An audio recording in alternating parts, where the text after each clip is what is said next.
This is question 16 from the GATE 2021 EC paper, where we are given three vectors in R3 space and we are asked to find out what the value of the variable x is if the three vectors are linearly dependent.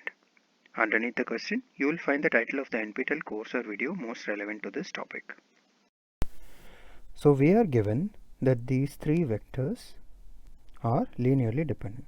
Now what it means for three vectors, let's say v1, v2 and v3 to be linearly dependent is that if you take one of those three vectors, let's say v1, you can always write it as a linear combination of the other two vectors, right?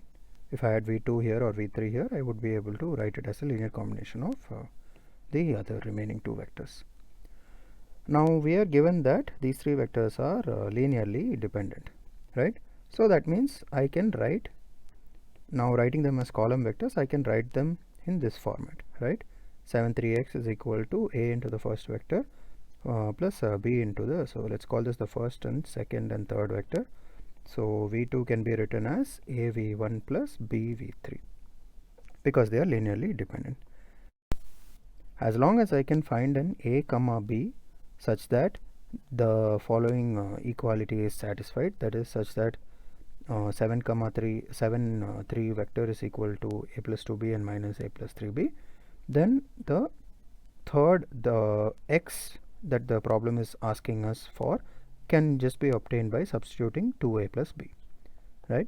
And of course if you find that, you will find that for b equal to 2 and a equal to 3, right, 3 plus 4 is 7 and minus 3 plus 6 is 3.